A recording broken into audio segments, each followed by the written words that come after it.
Salam sejahtera bagi saudara sekalian dimanapun berada. Firman Tuhan untuk kita Minggu 6 Februari 2022, Injil Markus 1 ayat 16-20. Demikian firman Tuhan.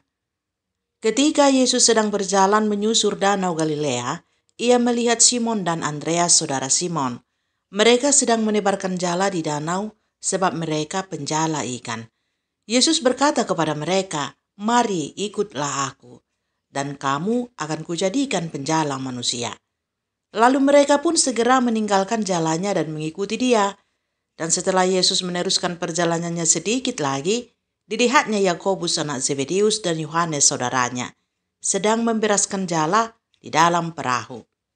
Yesus segera memanggil mereka dan mereka meninggalkan ayahnya Zebedeus di dalam perahu bersama orang-orang upahannya lalu mengikuti dia. Sampai di sini firman Tuhan.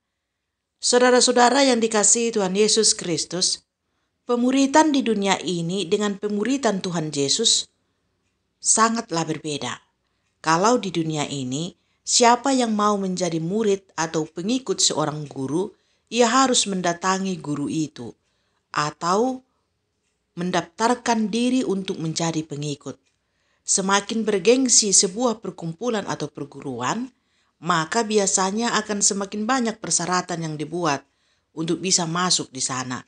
Bisa kecerdasan intelektual, kemapanan finansial, bisa juga kecakapan personal. Sedangkan untuk menjadi pengikut Tuhan Yesus, tidaklah demikian. Sang gurulah yang mendatangi calon muridnya, menghampirinya, dan mengajaknya untuk mengikutnya. Tidak ada persyaratan yang harus dipenuhi terlebih dahulu oleh murid-murid itu. Mereka dipanggil, lalu mereka mengikuti. Kecakapan personal, uang, dan status sosial tidak menjadi pertimbangan bagi Yesus untuk memanggil seseorang menjadi pengikutnya. Hanya Yesus yang tahu kenapa dia memilih orang-orang yang dipilihnya. Lalu murid-murid itu mengikut dan meninggalkan pekerjaannya, meninggalkan jalannya, perahunya, ayahnya, dan orang-orang upahan yang bekerja di perahu ayahnya. Demikianlah yang terjadi ketika Yesus memanggil 4 murid pertamanya. Walau mereka meninggalkan pekerjaannya sebagai penjala ikan dan beralih menjadi penjala manusia, bukan berarti mereka kekurangan makanan atau pakaian. Sang guru menjamin semua itu untuk mereka. Mereka tidak pernah dibiarkan kelaparan atau kedinginan atau malu karena tidak berbaju. Memang mereka bukanlah termasuk golongan orang kaya seperti orang lainnya yang kaya, tapi kebutuhan-kebutuhan dasarnya dicukupkan oleh Tuhan Yesus sang guru, dan Yesus tidak pernah salah memilih muridnya. Semua yang ia muridkan berhasil mengemban tugasnya memberitakan berita keselamatan ke penjuru dunia, kecuali Judas Iskariot yang memang sudah ditetapkan untuk binasa.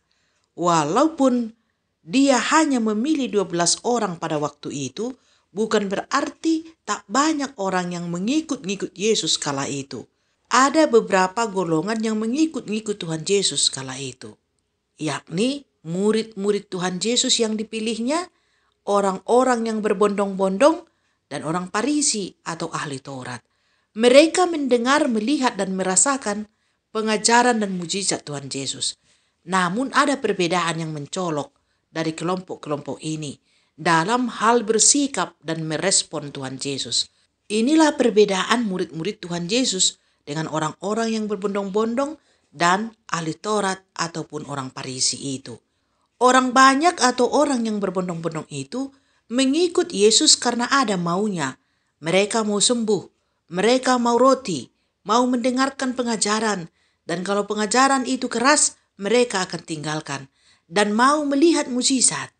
Tapi murid-murid Tuhan Yesus mengikut bukan karena ada maunya, tapi sebaliknya Kristus mau supaya mereka bekerja, memikul salib dan memberitakan Injil keselamatan. Orang yang berbondong-bondong, termasuk di dalamnya Farisi dan ahli Taurat, sering mengikutinya, tidak terima jika ditegur.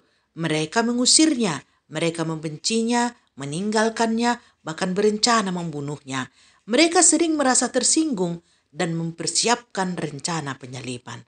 Tetapi murid Tuhan Yesus jika dimarahi dan ditegur, bahkan jika dikatakan Yesus kepada mereka, "Hai kamu orang yang kurang beriman, kamu yang tegar tengkuk," mereka akan diam dan tetap mengikut.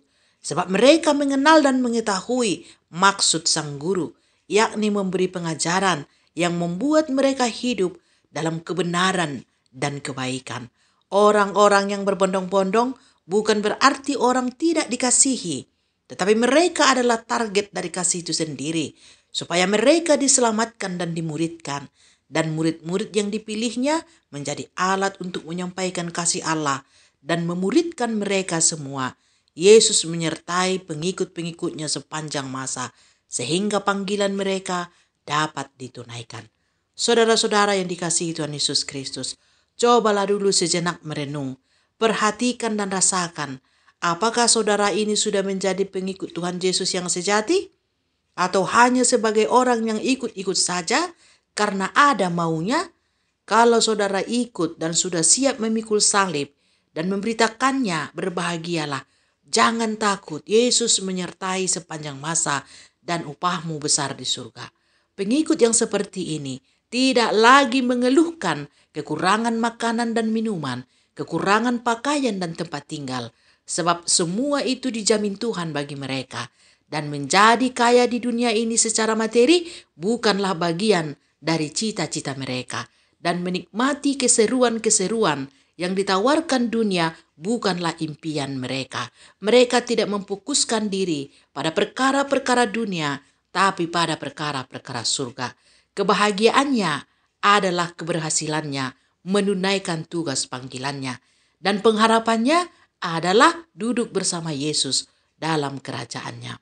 Tapi jika saudara mengikut Kristus karena keperluan hidup yang ingin dipenuhi, ikut untuk mendapatkan roti, datang untuk meminta kesembuhan, datang untuk melihat dan mendapatkan mukjizat, mendengar kalau cocok di hati, dan pergi kalau tersinggung, saudara adalah kelompok orang yang berbondong-bondong, yang selalu akan ditimpa masalah dan persoalan duniawi, dan selalu ingin mencari jalan keluar, menghibur diri, dan mencari kesenangan-kesenangan duniawi. Dalam hal ini, rekreasi menjadi sangat penting. Jika beginilah keadaan saudara, maka saudara belumlah menjadi murid atau pengikut sejati Tuhan Yesus. Sekalipun mungkin saudara berdoa dan bergereja, bahkan berpuasa dan berkhotbah berapi-api, lihatlah murid-murid Tuhan Yesus yang dipanggilnya Simon, Andreas, Yakobus, dan Yohanes. Mereka meninggalkan jalannya dan mengikut Yesus.